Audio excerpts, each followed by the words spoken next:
We hope this chapter is one of reconciliation and progress, not another chronicle of tears and bloodshed. Hailed as a historic opportunity that cannot be wasted, Afghanistan's government meets the Taliban for the first time to negotiate an end to 19 years of war. But can they overcome persistent violence and contesting ideologies to offer any hope of peace?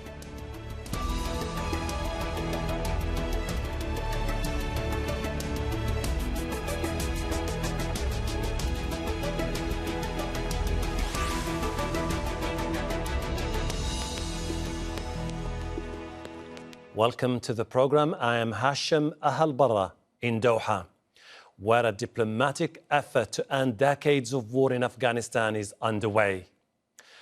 For the first time, the Afghan government and the Taliban have met in the same room. It's an achievement that follows dozens of rounds of talks, prisoner exchanges, and a ceasefire against US forces. Negotiators from the highest level will sit face to face in Doha to find a way to end nearly 20 years of conflict. Among the main challenges ahead are the establishment of a mutual and long-lasting ceasefire and the integration of the Taliban into the government of Afghanistan. We want all the people of Afghanistan to be reunited under one roof again, after more than 42 years of upheavals, aggressions, jihad, and resistance. Although narratives might differ, we all know what happened to us throughout these years and where we stand today. We now need to grasp this unique opportunity to move towards a new future that we can define together. We have acted accordingly to all the points outlined in the previous agreement, and we are requesting the other side to act accordingly to those things that have been agreed to, so we can have this process without any problems. We want Afghanistan to be an independent, developed country, and it should have a form of Islamic system where all its citizens see themselves reflected. Our correspondent OSAMA bin JAVAID is at the talks. For all of the relevant sides in the Afghan conflict, this was a historic moment, as many of their leaders put it. The Afghan side saying that we need to learn to agree to disagree. The US Secretary of State saying that the Afghans will not be left alone, and the Afghan Taliban saying that they are willing to negotiate and they are willing to learn and move forward from what is a new Afghanistan. So it is a momentous occasion which has brought all of these sides together for the first time without their foreign backers or interlocutors, where Afghans will be facing off with Afghans and resolving difficult issues such as the status of security forces versus Taliban fighters, the constitution in Afghanistan, figuring out whether it's going to be an emirate or a republic, are all issues which are going to be difficult to say the least. But both sides are adamant that they are going to solve these differences. They are adamant that they are going to continue to talk and make sure that they realize that only talks and talking to each other and sitting on the negotiating table and compromise is the way forward, and there is no military solution. So this is the first day of these talks. If the road to achieve here was bumpy, the coming to an agreement is going to be even more difficult, and that is something that all sides agree. The Americans saying that yes, it is up to the Afghans to decide, but they are not going to leave them alone. If they want, they can come back and facilitate the negotiations as well. But Afghans, both here in the Qatari capital Doha and in Kabul, are hopeful, with a cautious hope that this could lead towards lasting peace in Afghanistan. For Inside Story, OSAMA bin JAVAID, Al Jazeera. Hey, some more about who's leading these talks. ABDULLAH is in charge of the Afghan government's delegation. He's a former foreign minister and presidential candidate. Representing the Taliban is his deputy chief, MULLAH BARADAR. He is also a Taliban co-founder. And special envoy Zalmay Khalilzad leads the US negotiators. Born in Afghanistan, he served as US ambassador under Presidents George W. Bush and Barack Obama.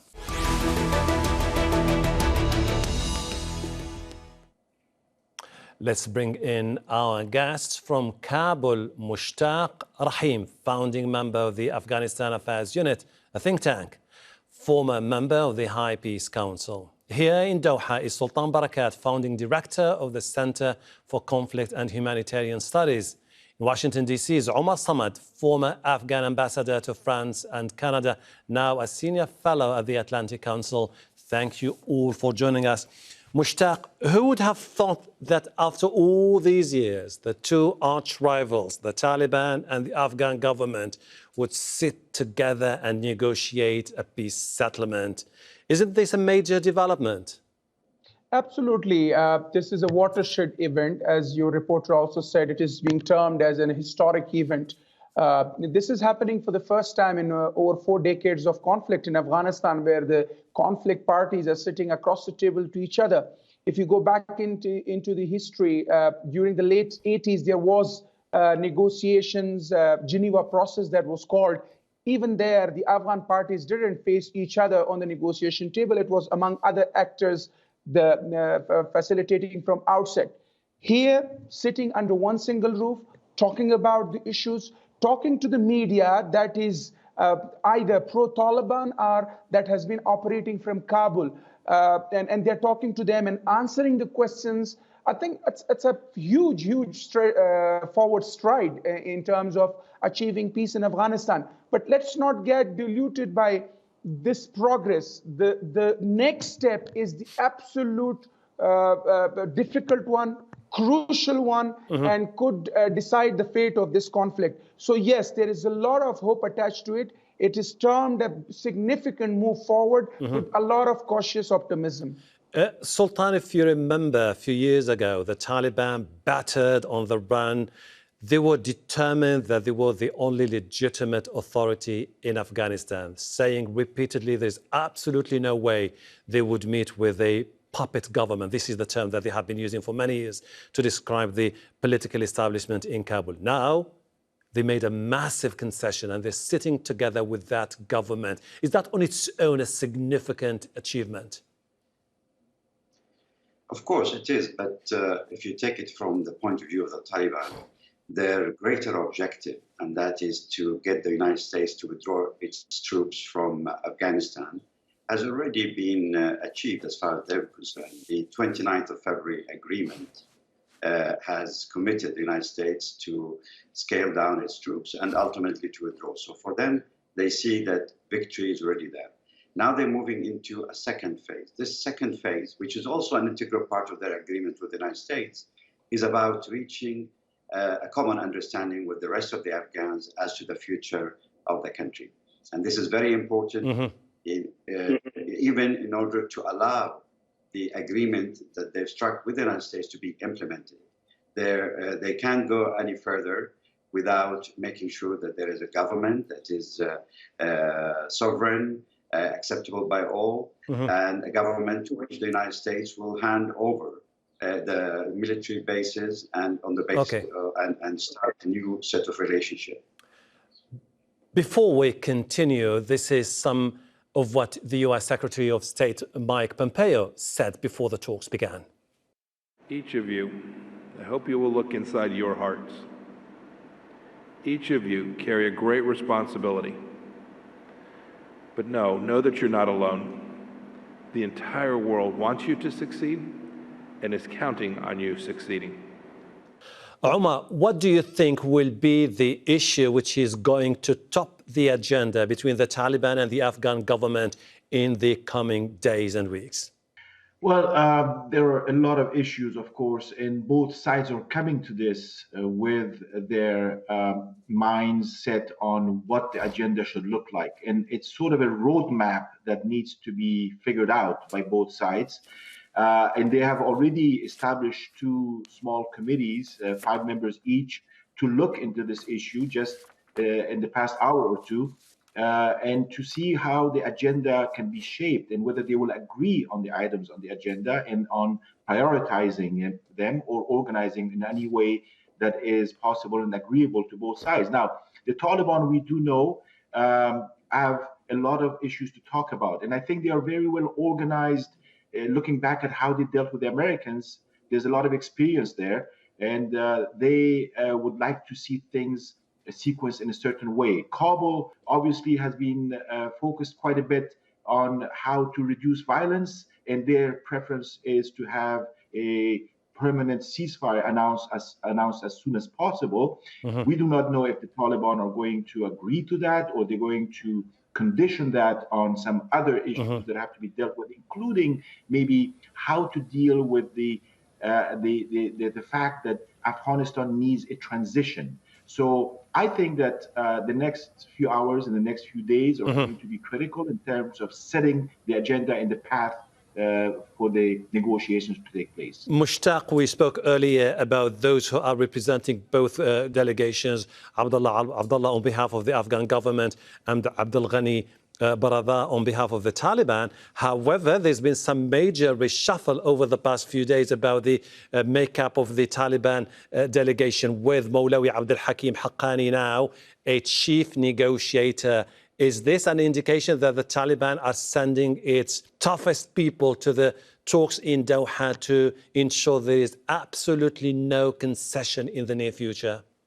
Well, one can see it from that perspective, that they don't want to give any concession, but my reading is different.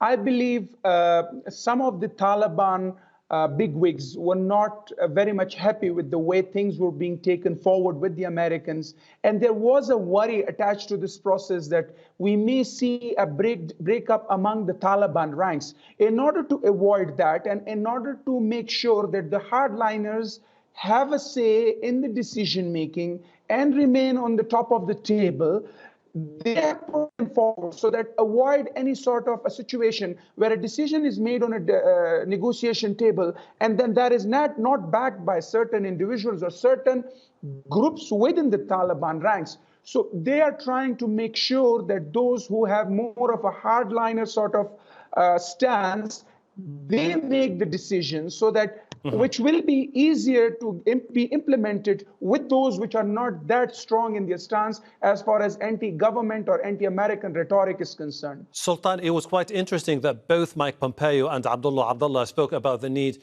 for a lasting ceasefire to be implemented. But do you think that this is something that could be possible given the fact that the Taliban may not be willing to commit themselves to a massive concession before they can see that some of their calls have been reciprocated? I think it's possible. I think again, if we go back to the original agreement between the United States and the Taliban, it did refer to a ceasefire as being one of the main elements to be discussed in the first intra-Afghan meeting. So although the agenda is left to the Afghans to work out, there are some subheadings that have already been agreed, and ceasefire, reduction of violence is one of those.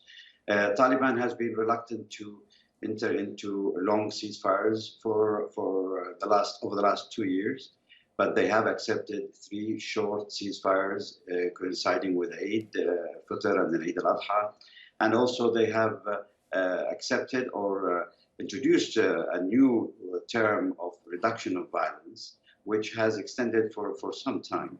However, I think now as the talks start, there is pressure from both sides to try and increase the heat on the other in order to get a greater degree of concessions from the other side.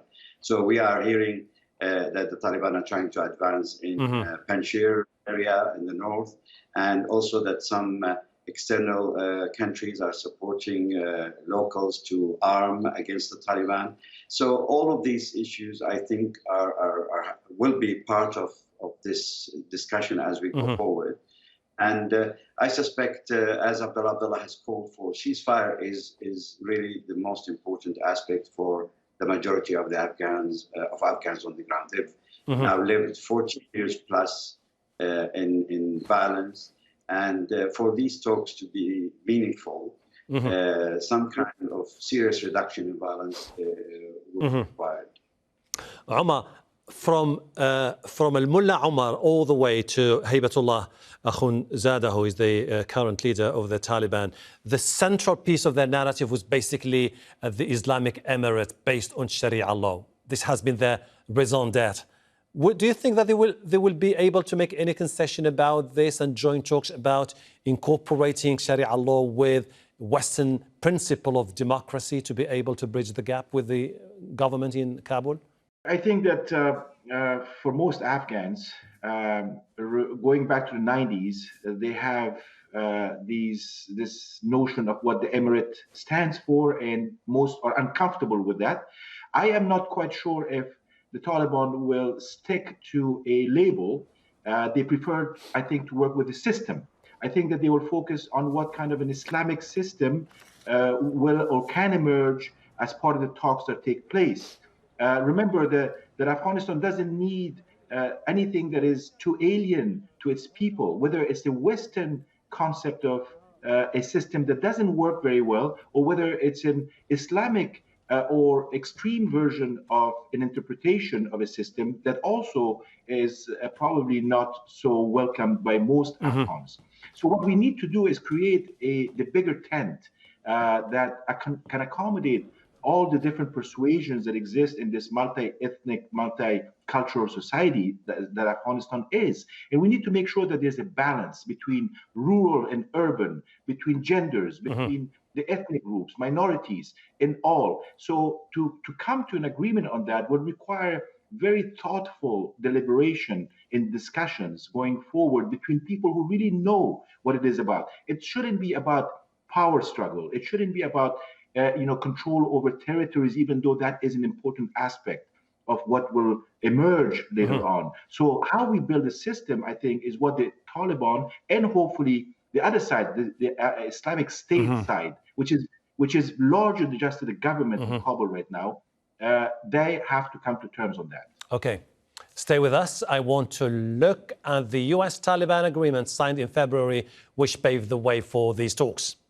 It gave US and NATO forces 14 months to leave Afghanistan. The Pentagon plans to have fewer than 5,000 troops and personnel remaining by the end of November. In return, the Taliban committed to preventing other groups, including Al-Qaeda, from using Afghanistan as a base to threaten the US and its allies. And the Afghan government has freed nearly 5,000 Taliban prisoners and agreed in August to release more. Mushtaq, one of the issues that people are not talking about, I think, is going to be a major issue, which is the ethnic divide in the country. And, particularly the Pashto Tajik thing, to the point where the government itself, based in Kabul, has suffered from this divide for many, many years. Would it be possible to turn that chapter, have the Taliban and all the components of the ethnic divide move forward? You see, Afghanistan have been through conflict, and that conflict has inflicted so many damages on the society. It's not only ethnic divide. There is a divide within the ethnicity and sub-ethnic groups. There is a divide of ideological divide among the different groups that we have. Omar talked about urban and rural divide that we have. There are so many divides in this country, and most of them are inflicted by the long and protracted conflict. Now, going forward, Afghanistan is in certain need of a very strong post-conflict peace-building agenda that should be topped by the discussion of nation building. Right now, if you see 2 decades long, even Bonn conference, that was post-Taliban time, post-9/11 agreement on the current state system, that meeting was ended based on ethnocentric divide of the power among different groups. Since then, we have had power sharing based on ethnicity.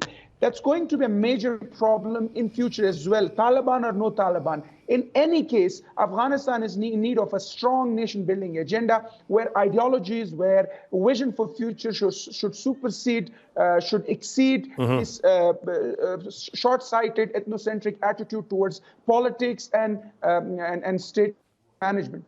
Sultan, where do the regional players stand here? We're talking about Russia, India, Pakistan, and Iran, which have major stakes in Afghanistan. Well, they're all, of course, are very important to achieve sustainable peace in Afghanistan. And some have already declared a position that is very much anti-institution of the Islamic Emirate. And that, in a sense, have drawn the line. And this is, I suspect, why MULLAH BARADAR today did not refer to reinstitute the emirate that was unseated back in 2001, but he simply referred to a system that is based on Islamic principles. Now, I think that actually will not find a lot of resistance in Afghanistan. Afghanistan is already the Islamic Republic of Afghanistan, and Islam is an important cornerstone of the makeup of the country. It is about how you structure the state, and to what extent Islam is utilized in the civil affairs and in the politics of the state of Afghanistan. I think most of the neighboring countries are in support of peaceful Afghanistan, and they have come out today in the opening ceremony loud and clear. Almost all, with the exception now, unfortunately, Iran was on the agenda, but for some reason the link did not, there was no speech by the foreign minister. But every other country has spoken, and they are supporting this process. Peace in Afghanistan cannot happen without the regional countries. Afghanistan and the conflict in Afghanistan was not caused entirely locally and was not maintained by a local momentum. It is there's a lot of proxies at work here. There are a lot of funding from outside, intervention, and a couple of regional powers are now playing a Cold War in Afghanistan, as was the situation between the United States and the Soviet Union in the 1980s. Omar, Pakistan plays a crucial role in the region, and it has been closely monitoring the situation in the country. Do you think that they will be willing to move forward with an outcome that would see the Taliban, for example, form a national unity government along with the political establishment based in Kabul? Well, Pakistan is an important player. It has, according to the Americans, played a constructive role so far. According to some Afghans, they are very skeptical about what Pakistan intentions still are, going back to the 90s and in the last 10 years or so. But I think that we have reached a point. I think that Pakistan also, like everybody else, has learned a lot of lessons from the Afghan conflict. I'm hoping that they will have a new paradigm shift that focuses on making sure that Afghans can come together, that they can forge something that is Afghan-owned and Afghan-led, and that stability in Afghanistan will be of consequence, positive consequence across the region, including for Pakistan. So we are hoping that they will continue to play a constructive role, but Afghans at the same time have to make sure that they play a role in the region that balances all the interests and does not create a void for proxy warfare to take over again. Gentlemen, I have 1 minute, and I would appreciate 15-second answer from each of you. Would you see Akhundzada along with the government in Kabul meeting together in the near future, announcing a national unity government? Mushtaq first. It's going to be a difficult path ahead. It is going to be a difficult process, but there is a lot of optimism attached to it. Unity government, maybe transitional government, probably interim government, some sort of arrangement should be part of the deal. Sultan? I think the existing government will resist any form of interim government to come in. And that is natural. I think it's probably too early to talk about an interim government. There are many other greater value aspects or issues that need to be addressed before we go into the detail of what kind of governance is required. Omar? Well, I think that eventually we need a transition. How it's shaped is going to depend on how these discussions go and who plays a constructive role, who plays a spoiler's role. At the end of the day, I think compromise and flexibility are going to be very important from all sides. Thank you. Let's see what happens in the coming days and weeks. A definitely crucial moment for a country that has been beset by war, divisions, bloodshed and instability. Mushtaq Rahim, Sultan, Barakat.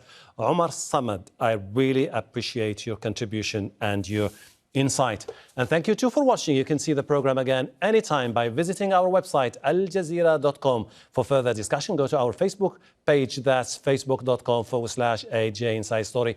You can also join the conversation on Twitter. Our handle is @AJ Inside Story. From me, Hashem, Ahelbarra, and the entire team here in Doha. Bye for now.